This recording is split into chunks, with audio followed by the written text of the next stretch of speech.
Radamés Ramírez y Héctor Morales, consultores en productividad y desarrollo humano, empresarios con más de 25 años de experiencia liderando equipos de trabajo. Han experimentado la quiebra y el éxito por igual. Tienen muy claro lo que no funciona y cómo hacerlo funcionar. Su reto es ayudar a los pequeños empresarios a salir adelante. En la vida no se triunfa celebrando éxitos, sino superando fracasos. Hablemos de negocios con Radamés Ramírez y Héctor Morales.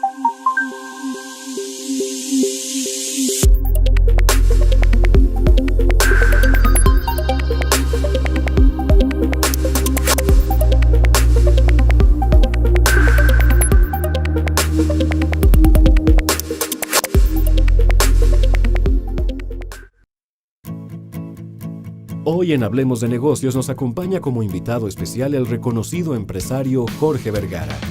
Ejemplo de emprendimiento, ya que desde muy joven tuvo distintos trabajos, entre ellos director de Casolar, Grupo Alfa y restaurantero. En 1991 fundó Grupo OmniLife, empresa con presencia en 18 países de América Latina y Europa, con más de 6.5 millones de empresarios. En 2002 adquirió el Club Deportivo Guadalajara, equipo de fútbol soccer profesional de mayor tradición en México. Además de los suplementos nutricionales y el fútbol, ha expandido sus negocios al cine, la música, artes plásticas, editoriales y la arquitectura. Bajo su filosofía de trabajo constante y guía empresarial, ha llevado a Grupo OmniLife a obtener el reconocimiento de Super Empresas 2015, otorgado por Grupo Expansión, así como el distintivo de Empresa Socialmente Responsable, otorgado por el Centro Mexicano para la Filantropía 2016. Su liderazgo ha trascendido a proyectos educativos, culturales y sociales, los cuales ha respaldado y promovido incansablemente hasta la fecha. Continuamos en Hablemos de Negocio. Jorge, muchas gracias por recibirnos. Al contrario, mucho gusto. Quiero compartirte algo importante. En la vida hay personas que dejan huella, que tocan a otras personas. En lo personal, fuiste tú. Yo tuve la fortuna de conocerte hace muchos años. En aquel entonces, yo trabajaba para PepsiCo.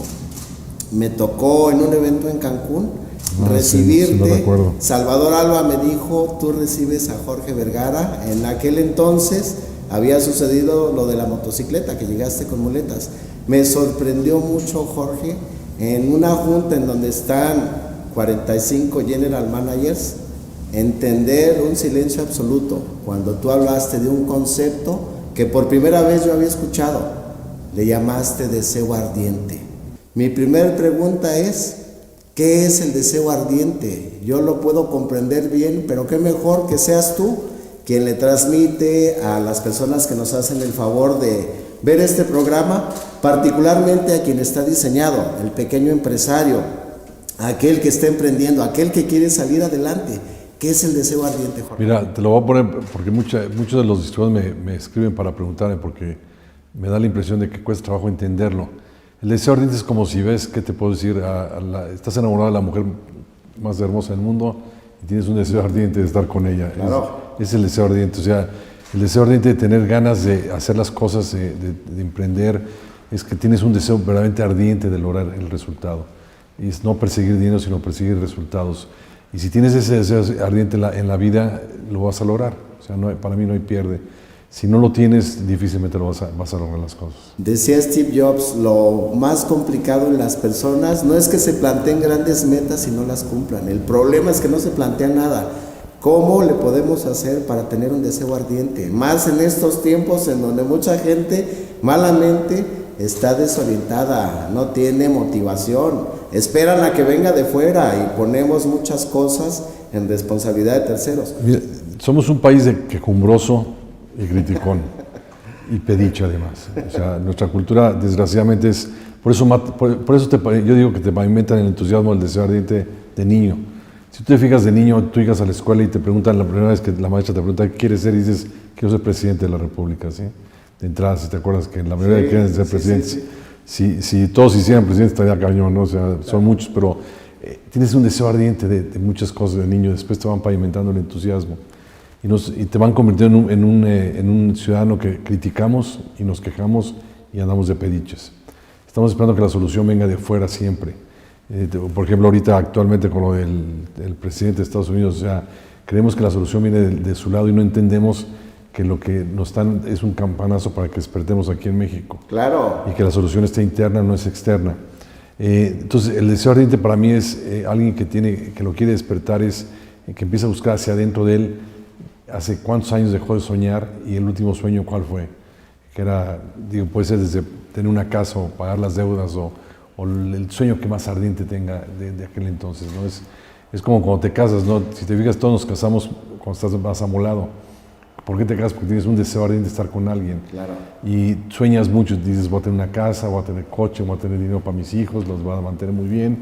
Y 20 años después tienes los 6 hijos que te prometiste y es lo único que tienes de lo que soñaste. Porque no tienes ni casa, ni coche, ni dinero, ni fueron a la mejor universidad. Claro. Porque difícilmente entendemos lo que el deseo ardiente significa de lo que te propones hacer en la vida. Porque la mayoría nos condicionan, nos educan a conformarnos con tener un sueldo o un suficiente para sobrevivir y ahí mueren, ¿no? Jorge, hablando de los sueños, hay personas que piensan o sueñan desde la carestía, desde la pobreza, cuando están lloviendo centenarios. ¿Cómo se despierta el deseo de aspirar a más? El principal problema del mexicano promedio, el que no aspira a muchas cosas, se conforma con chiquito. Cuando les dices, dime la casa de tus sueños, yo quiero una casita, de entrada están mal. ¿Cómo puede la gente en estos días sacar la motivación para decir, yo también me siento merecedor? Mira, yo creo que es una parte muy difícil que nosotros trabajamos mucho en OmniLife. Sí, claro. El hecho de que entiendan que son merecedores. Inclusive instituimos una escuela de hombres y una de mujeres para cambiar esa programación. La escuela de líderes es otra también. Mujeres también. Empieza con la escuela básica de mujeres y hombres. Sí, claro. Porque todas esas creencias negativas que tenemos en México, y hablando particularmente de México, aunque en Latinoamérica no canta mal las rancheras, la mujer cree que es menos que el hombre. Exacto. El hombre no se cree merecedor porque lo educaron de esa manera. Si te fijas, todos los mensajes son equivocados, ¿no? ¿Por qué voy a la escuela? Porque si no vas a ser un fracasado. Exacto. Entonces, ¿tú por qué eres fracasado y fuiste a la escuela? Y el papá no sabe qué contestar porque, a final de cuentas, esa no es la respuesta por qué vas a la escuela, ¿no? Y así todos los condicionamientos estamos enseñados a fracasar. Somos una cultura de fracaso. En México el éxito se persigue de oficio. Si alguien tiene éxito hay que acabarlo porque no puede ser que tenga éxito. Exacto. Entonces, para mí la manera de cambiar es, lo mismo es hacia adentro, no hacia afuera. Si quieres que las cosas cambien en tu vida, tienes que cambiar tú primero. Entonces tienes que buscar hacia adentro de ti qué es lo que tienes, qué es lo que quieres, qué valores tienes, qué talentos tienes y empezar a usarlos de esa manera y luego empezar a cambiar y luego empiezas a cambiar tu alrededor. Así es, Jorge, pues muchas gracias por aceptar esta entrevista. La verdad es que es un proyecto que tenemos ya desde hace más de 4 años, donde estamos trabajando por nuestro estado de Jalisco. Este programa lo diseñamos para darle tips, consejos, herramientas a los emprendedores y a los empresarios que hoy están abriendo algunos negocios y que por ahí escucho mucha gente desesperada, ya quieren cerrar la cortina del negocio. Es gente que piensa que pueden ganar dinero inmediatamente y no tienen esa paciencia de poder explorar el tema de que un negocio no se le saca dinero inmediatamente, y me gustaría que pudieras compartir con nuestra audiencia algún consejo para esas personas que hoy están ya desesperadas y que quieren aventar la toalla y dejar de emprender y volverse a emplear. Mira, yo es algo que le digo a los distribuidores, que es paciencia salivita, ¿no? Le dijo un elefante a una hormiguita y 3 siglos después apareció el oso hormiguero. O sea, que tarde o temprano funciona. Y ahora con el Shark Tank ha tenido mucha experiencia con los jóvenes que se quieren hacer ricos en el programa, que prácticamente nos quieren bajar toda la lana del mundo para hacerse ricos. Entender que el éxito viene después de mucha paciencia y mucho trabajo y mucha constancia. Yo entiendo que pueden tener necesidades, entonces que busquen la manera de cubrir sus necesidades, si son deudas o lo que haya sido, para que no tengan que reventar el proyecto si creen en él. Si lo tienen que reventar y no tienen paciencia es porque no creen en él. Necesitas mucha pasión y emoción para tener éxito y tienes que tener paciencia para que las cosas resulten. Yo que hice por necesidad durante prácticamente 20 años, yo no le saqué ni un 5 al negocio. O sea, básicamente me daba un sueldo para las necesidades y nada más. Nunca le saqué las utilidades e hice a la empresa muy rica y por supuesto con mucho poder de crecimiento, como fue el hecho. Es más, yo creo que la gente trae esta desesperación por ver utilidades muy rápido, muy fuerte, ¿no? Y es entender que las cosas son piano, se va lontano, por ahí dicen. Que tengan paciencia. 2, que tengan mucha pasión. Y que 3, que no permitan que nadie los desvíe, porque hay mucha gente que los va a querer desviar. Así es. ¿Y qué opinas, Jorge, referente a que es necesario fracasar para que los negocios verdaderamente puedan ser sustentables? Mira, es muy simple. Yo creo que si cuentas en cada éxito, cuántos fracasos son, por lo menos 31, los fracasos en cada paso que vas dando. Hay muchos fracasos en Omni, hay muchas equivocaciones que hemos tenido. Yo siempre digo que vayan a la escuela porque a mí me costó muchos millones de dólares en la vida de la escuela por no tener el deseo de aprender lo que necesitaba aprender. Y para mí no hay fracasos en la vida, son obstáculos que no lograste vencer y que te enseñan. Porque esta palabra fracaso como que en México la tenemos así como satanizada, ¿no? Nos pesa decir fracasé. Y el decir me equivoqué, reconocer y corregir es la manera de tener éxito en la vida. O sea, un éxito lleva muchos errores o muchos fracasos de por medio. Jorge, hay una frase que yo la traigo en el corazón y en la mente, y tú la mencionabas desde hace mucho tiempo. Si ganas 50 centavos, te acostumbras a vivir con 50 centavos. Si ganas miles, te acostumbras a vivir a miles. Hoy, a aquel emprendedor, ¿qué le podrías tú aconsejar para que tenga la capacidad de no dejarse deprimir? Que vea que hay muchas posibilidades. Vivimos en uno de los países más ricos, tenemos todo. Desafortunadamente, lo peor de México en muchas ocasiones es el mexicano envidioso, el que no te permite crecer. ¿Qué les podríamos aconsejar? Mira, yo creo que a final de cuentas, el entender que tus sueños se vayan cumpliendo es tener un plan muy bien hecho. Yo cuando empecé, por ejemplo, pues empecé porque necesitábamos ganar para pagar sueldos. Era el primer paso de los 3 empleos que teníamos. Después empiezas a visualizar lo que vas a crecer, lo que quieres lograr y te pones a perseguir los resultados. Y cuando lo logras, empiezas a soñar. Para mí, que eran los sueños, era poner una escuela, o sea, poner las escuelas que pusimos, educar, etc.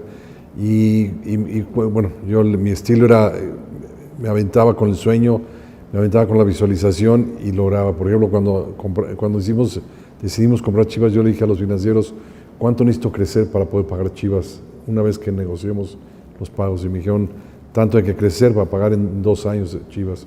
Y bueno, me dediqué a crecer para pagar la deuda, y lo pagamos en 2 años sin fallar un solo mes, ¿no? Esa es la manera como yo trabajo, visualizo lo que quiero, visualizo lo que hay que hacer y me pongo a hacerlo. Jorge, Walt Disney decía esta frase que es importante: todo se crea 2 veces, primero en la mente y luego en la realidad. A mí me tocó ver cómo construiste varios sueños. Cuando hablabas de la planta más moderna en el mundo, wow, tiempo después, ahí está. Posteriormente, tu deseo de hacer un estadio, uno de los estadios más bonitos del mundo. Yo quiero preguntarte, ¿de dónde alimentas tantos sueños? Yo creo que todos no necesitas alimentar, yo creo que todos tenemos sueños. La diferencia es que yo no me he dejado que me los pavimenten y me los quiten. Yo me acuerdo muy bien, me encontré al maestro que me lo decía hace 2 años, me lo encontré en un edificio de oficinas, un maestro que me decía que iba a ser un fracasado. Me repetía 10 veces al día, es que tú vas a fracasar porque no sabes matemáticas, porque andas mal en esto, andas mal, no pasas, no estudias, no sé qué. Me acuerdo, él era mi maestro de secundaria, se llamaba Jorge, y él era cura, se salió de cura y ahora es asesor financiero, no sé qué cosas, obviamente muy inclinado a los números, y decía que como no era bueno para los números, iba a fracasar. Y me lo decía, bueno, N número de veces. Y me lo encontré y me dice, ¿cómo me equivoqué? La diferencia fue que yo nunca le creí que iba a ser un fracasado. Muchos se la creen cuando te lo están diciendo. Y te pavimentan los sueños, te pavimentan el entusiasmo. Cuando dices, yo quiero tener una casa así asado, y te dice, no sueñes, mexicano, y ya te pavimentó el entusiasmo.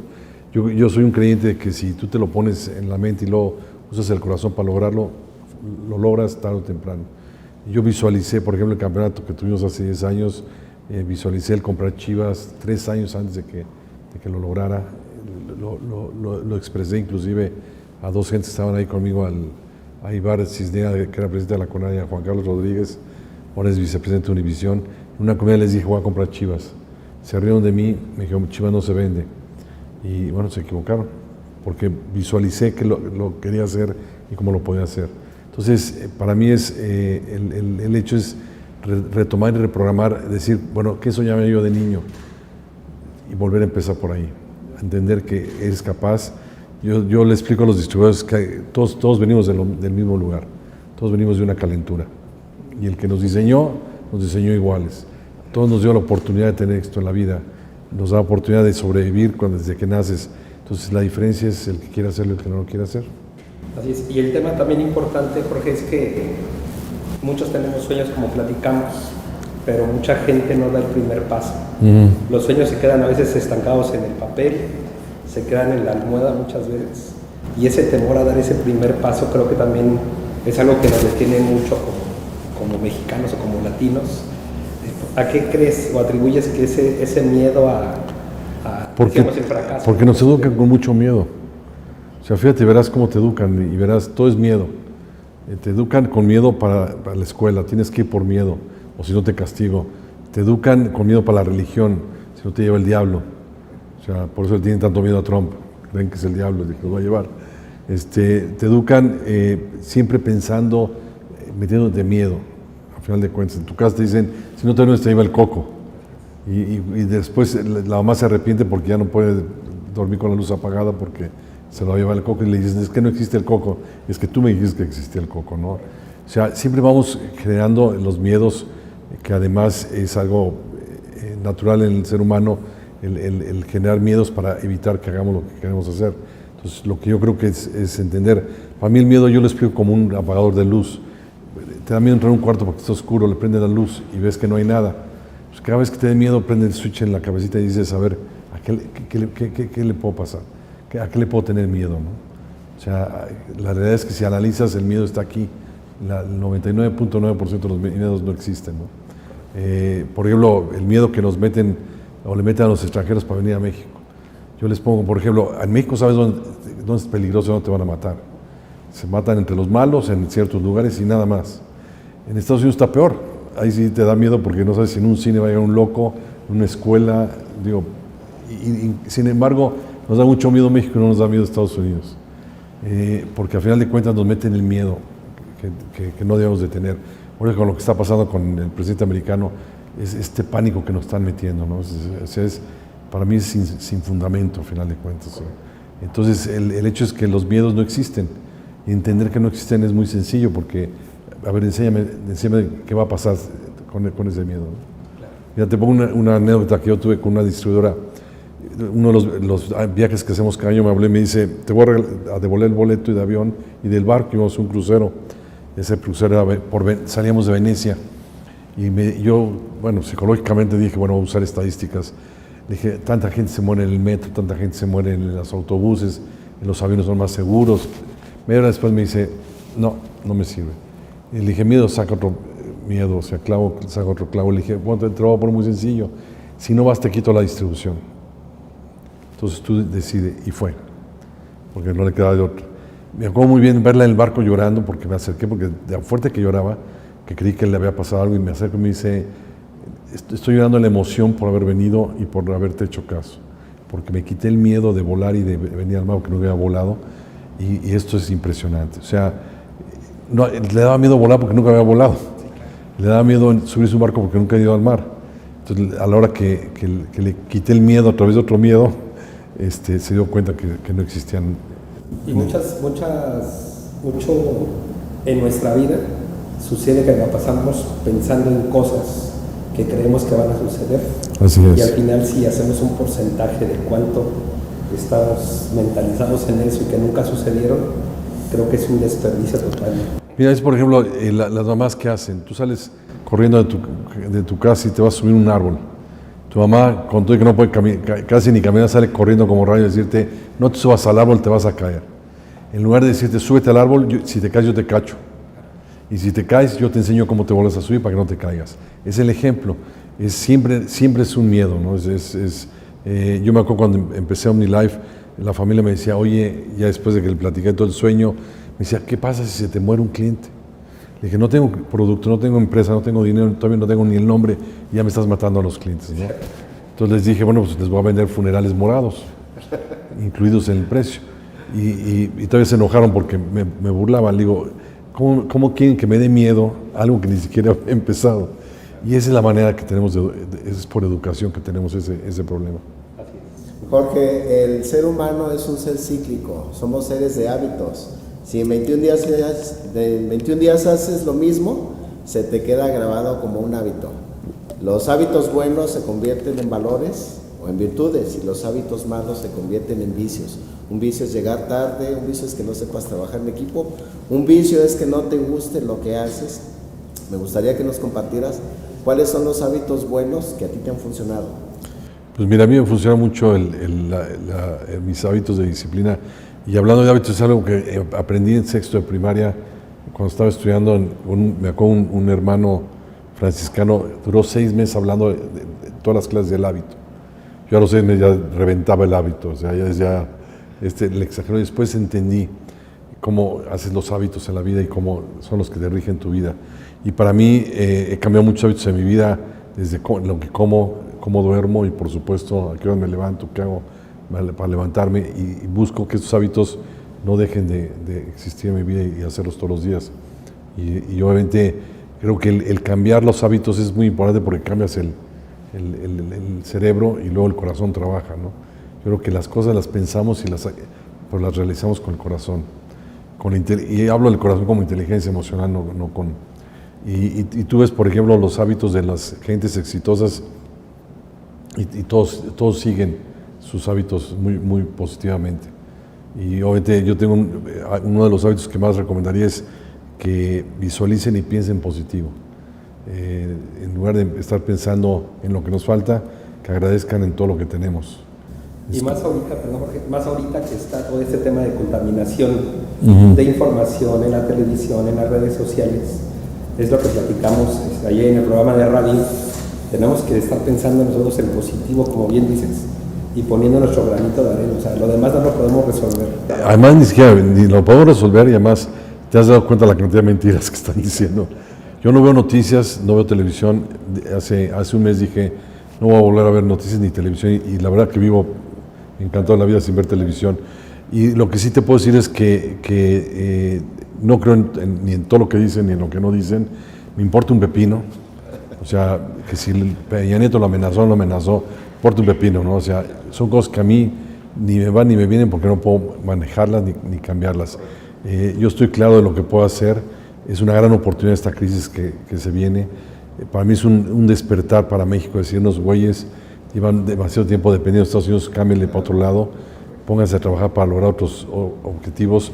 Y obviamente te puedo decir, hasta el muro le podemos sacar fruto, ¿no? Le ponemos ciclovías, le ponemos resbaladillas y le ponemos túneles. Que tomen la foto en el muro. Le ponemos túneles, imagínate los túneles que puedes hacer a través del muro, y podemos hacer un gran negocio con ese muro. La realidad es que nos la vivimos pensando en la parte negativa, no en la parte positiva.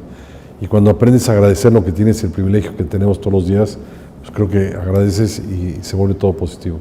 Jorge, bendito sea Dios, casi todas las semanas recibimos a diferentes empresas, particularmente en el rancho, y les hacemos una pregunta obligada. ¿Qué harías si supieras que no vas a fracasar? Me sorprende mucho que no tienen respuestas. Yo lo que quisiera preguntarte es lo siguiente: has logrado muchas cosas, ¿qué sigue? ¿Qué sigue? Bueno, en Omni quiero tener 20 millones de distribuidores. Podemos triplicarnos en los próximos 10 años. Obviamente, entre más gente se vista de morado y use los productos más sanos, más gente sana financieramente en todos sentidos.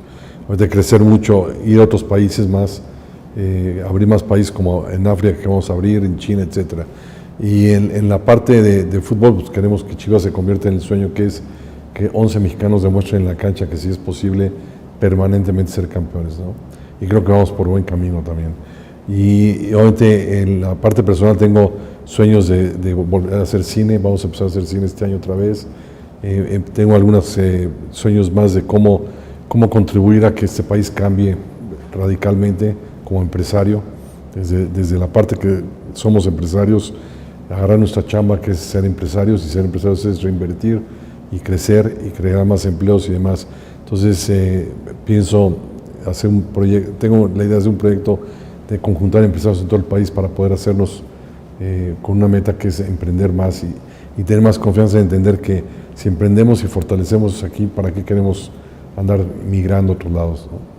Y la verdad, felicidades, porque a veces le dejamos todo el compromiso y toda la responsabilidad al gobierno.